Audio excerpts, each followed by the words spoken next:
Hey guys, welcome to another video. Today we're going to be tanking Midsummer. It is Midsummer time again in the World of Warcraft, and I first want to show you how to tank Ahun as a Death Knight. Ahun has a few mechanics to him that make him a little more difficult to tank as a Death Knight than for most other tanking classes, and although he is still a pushover, there are some considerations you want to make. Primarily, if you have a Blood or an Unholy tanking spec, you're going to want to switch to one of those before you go tank him because you don't want to do this as Frost, and I'll explain that in just a moment. But first, I'd like to extend a big thank you to a fellow YouTube user by the name of Galarn. Galarn has a YouTube channel of his own that is also World of Warcraft based, and he has a small number of subscribers like my channel, but he does work very hard on his videos, and if it wasn't for his Ahun video, I would have forgotten that Ahun was part of the Midsummer event. I've been playing World of Warcraft since it first came out, so it's very weird that I've never done Ahun before this year. I told myself I did want to do him, and I wanted to tank him and make a video about it, and I would have forgotten about it this whole 2 weeks if I hadn't seen Galarn's video. So if you want to check it out, his channel link is on the screen now, and thank you very much, Galarn.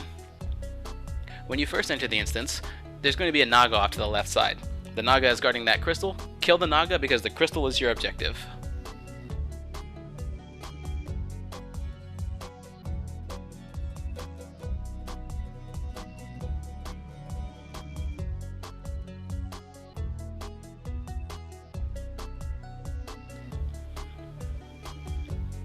With the Naga dead, right-click on the crystal to melt it. And if you are one particular viewer, one person who might be watching this, the ice stone melted. You know who you are. Sorry guys, inside joke. Anyway, once you've melted the ice stone, Ahun will spawn, and you're not going to be tanking Ahun directly. He has minions that you're going to need to tank. This Ahunite Hellstone is the first one that you're going to be tanking. Remember, you can't use Frost abilities on him, so use Plague Strike to put your Blood Plague on him, and then if you need to, use Pestilence to spread the Blood Plague to the smaller guys, but I prefer to rely on Death and Decay. I do have my talent points fully invested into Morbidity, so that reduces the cooldown of my Death and Decay, making it easier for me to keep it on the floor throughout the entire fight, or for as long as possible. Make sure to avoid these rings on the ground. These are Ahun's law spikes of serious business, as I like to call them. They don't hurt very much at all, but they can be a bit of a nuisance, so just stay away from them. You'll see that I like to keep Death and Decay down as much as possible on this fight, and any mobs that spawn that are outside the range of Death and Decay, I either pick up with a Taunt, Death Grip, or I get in range of them, and then I'll use my Blood Boil to grab aggro.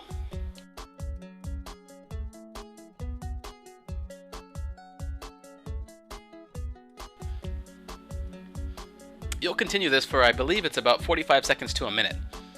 At that time, Ahun will retreat into his crystal, and that is where your DPS comes into play.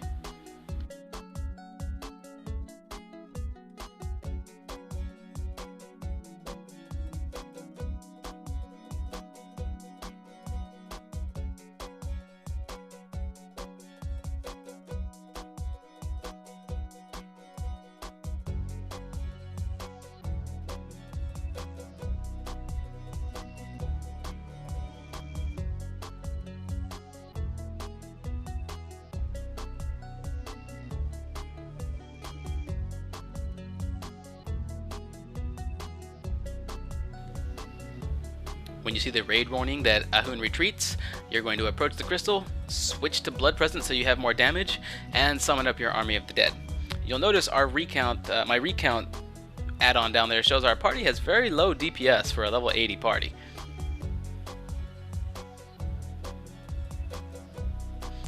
So the Army of the Dead really helps. We don't manage to get Ahun down, well, his Frozen Core, we don't manage to get his Frozen Core down the first time that he retreats into it. So he resurfaces, and you're going to have to tank another one of the big elite guys, one of the Ahunite Hailstones. There he is. Just pull him over to you with a taunt. Drop your Death and Decay to start snagging aggro on the little guys. Now, if you'll notice, I do make a mistake here. I forget to switch back to Frost Presence for a little bit. And as a result, I take a lot of damage, and so does the rest of my party. As long as you make sure to switch back to Frost Presence, or if you fear you're going to forget, just don't switch out of Frost Presence in the first place, then you should be okay.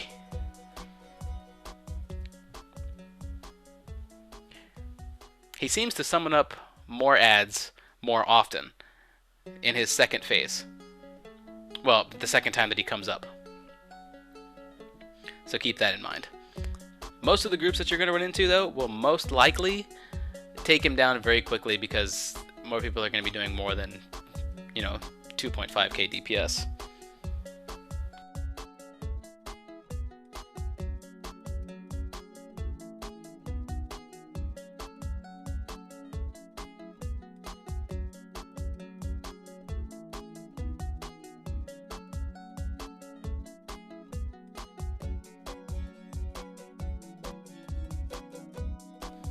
Aside from there being more mobs, this wave is identical.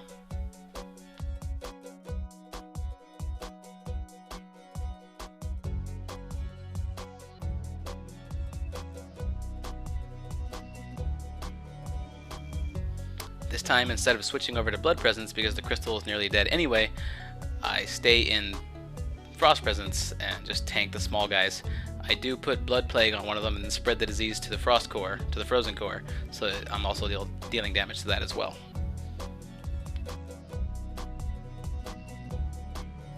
And there we go, Ahun is down.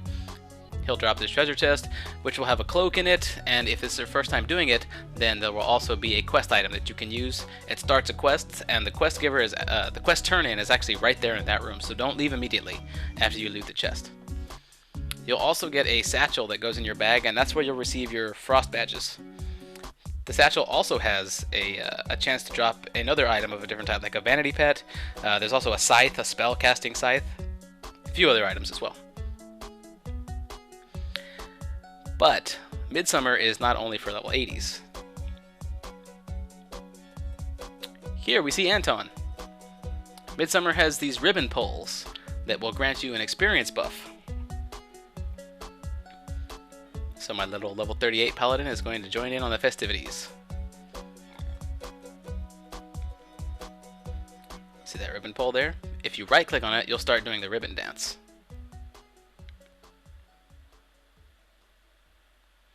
Like so. And if you'll notice in the top right, I've got a new buff there for 3 minutes, 6 minutes, 9 minutes. The longer you do this ribbon dance, the longer the duration on the buff is going to go up. It takes a good minute or so to get the buff up to its full duration, which is 60 minutes, but it's definitely worth it. It gives you a 10% experience buff for killing monsters. And since I have a low-level character, or a lowbie, this alt of mine, Anton, it would be foolish for me not to play him during Midsummer because of this 10% experience bonus. This experience bonus does stack with any bind on account items that you have as well.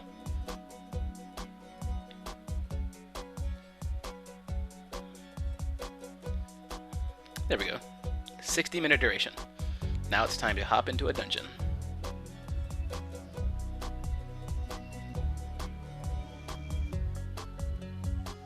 And we get... Oh, I seem to have a satchel from a previous instance run here. Spell ring. Okay. I don't ever intend on trying Holy as Anton, but I should be able to sell that for a good amount. And you can see here I have an Aegis of the Scarlet Commander in my bag. So hopefully I'll hit 39 in this instance. Which if you look at the experience bar, you can see that I definitely will. Especially with a 10% experience buff.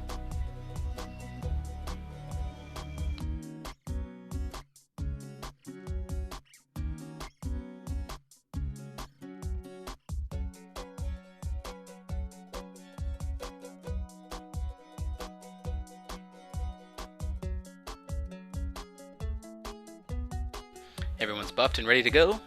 Let's start the first pull. And we're off. Let's go get me level 39 so I can wear my shield. And here it is, mid pull. Bam. Congratulations, Anton. Thanks a lot for watching, guys. Until next time, enjoy Midsummer.